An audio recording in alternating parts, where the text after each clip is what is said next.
Bismillahirrahmanirrahim. Assalamualaikum warahmatullahi wabarakatuh. Bapak, Ibu, Saudara yang dirahmati Allah, bertemu lagi dengan saya Tuti di dalam Jas Merah. Jangan sekali-kali melupakan sejarah. Sebelum lanjut silahkan like, subscribe, dan share. Semoga lebih banyak manfaat. Topik kita kali ini adalah Pangeran Diponegoro, Komandan Perang Jawa.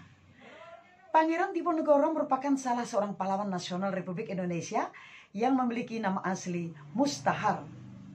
Bendoro Pangeran Haryo Diponegoro lahir di Yogyakarta pada 11 November 1785 dari pasangan Sultan Hamengkubuwono III, Raja ketiga Kesultanan Yogyakarta dan Selir bernama Raden Ajeng Mangkarawati yang berasal dari Pacitan.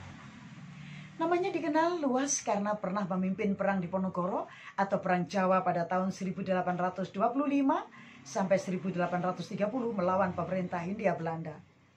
Ketika menginjak dewasa, sang ayahanda Sultan Hamengkubuwono III ingin mengangkat dia sebagai raja. Namun keinginan tersebut ditolak karena menyadari kedudukannya sebagai putra selir, bukan permaisuri.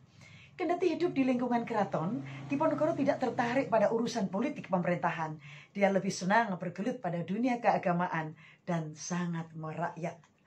Hal tersebut membuatnya memilih tinggal di Tegalrejo, tempat tinggal eyang buyut putrinya, permaisuri dari Sultan Hamengkubuwono I. Diponegoro melakukan pemberontakan terhadap keraton, dimulai sejak kepemimpinan Sultan Hamengkubuwono V. Ketika itu, Diponegoro menjadi salah satu anggota perwalian yang mendampingi Hamengkubuwono V yang baru berusia 3 tahun. Sedangkan pemerintahan sehari-hari dipegang oleh Patih Danurjo bersama residen Belanda. Kondisi pemerintahan dengan perwalian seperti ini tidak disetujuinya. Pecahnya Perang Diponegoro berawal ketika pemerintah Belanda memasang patok di tanah miliknya di desa Tegalrejo. Saat itu, Diponegoro sudah merasa jenuh dengan kebijakan Belanda yang tidak mengindahkan adat istiadat setempat serta pajak yang sangat membebani rakyat.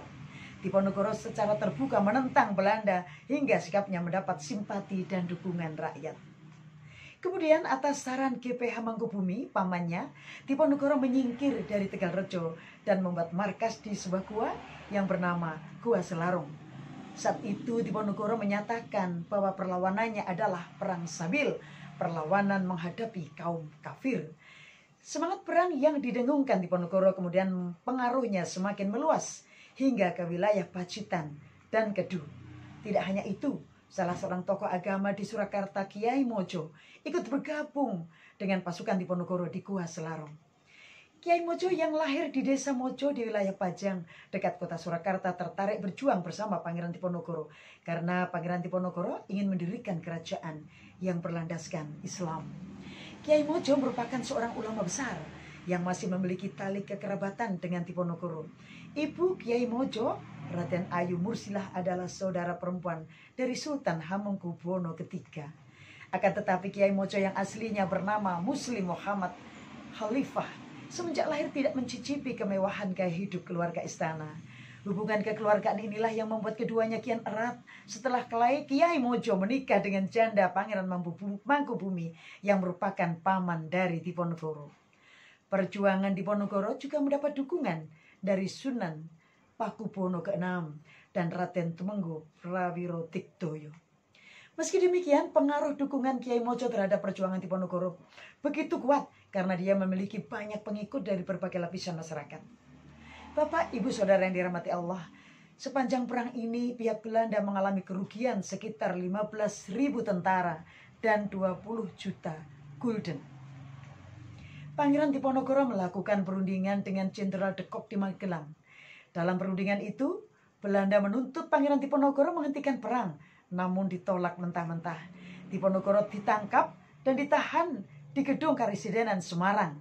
Selanjutnya dibawa ke Batavia menggunakan kapal Pollux. Pada 30 April 1830, Belanda memutuskan Pangeran Diponegoro diasingkan ke Manado bersama istrinya. Tahun 1834, Diponegoro dipindahkan ke Benteng Rotterdam di Makassar, Sulawesi Selatan. Bapak, Ibu, Saudara yang dirahmati Allah, ingat Jas Merah. Jangan sekali-kali melupakan sejarah. Billahi taufiq wal hidayah. Wassalamualaikum warahmatullahi wabarakatuh.